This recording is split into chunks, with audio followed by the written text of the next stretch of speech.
Okay? So setup-wise, I'll talk about what I like, and they're the following. Club head, no problem. It's squared up behind the center of the ball.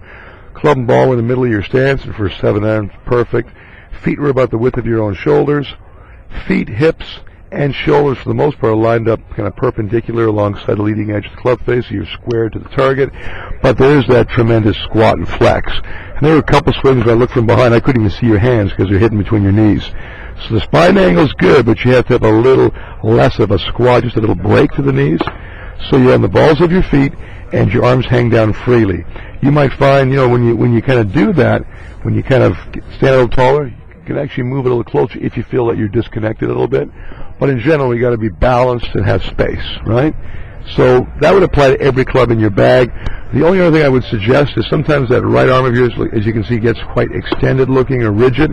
Just try to relax that right arm a little bit. See how my right arm is tucked in? Yeah. That'll keep your shoulders square to the target. Because if you have a driver in your hand and you do that, shoulders are going to open up, and then you get slices and hooks are going to potentially creep in. So let's watch the takeaway from the positions you're in. So going back, see your club kind of moves away with your hands, almost like your wrists slide the club head out from the ball a little bit, trying to get some space, right? And you're trying to release this elbow and soften it, so you kind of slide it out. And from that little hitch move, the club is going to then get picked up with your arms and hands, top of your swing. Let's see how your legs swim apart. When you take it back with your upper body mainly, and you're not as balanced as you can be, your legs are going to swim apart. See how tight mine are? That's because I've just turned the top half of my body and done nothing with my lower half. It just follows naturally the rotation.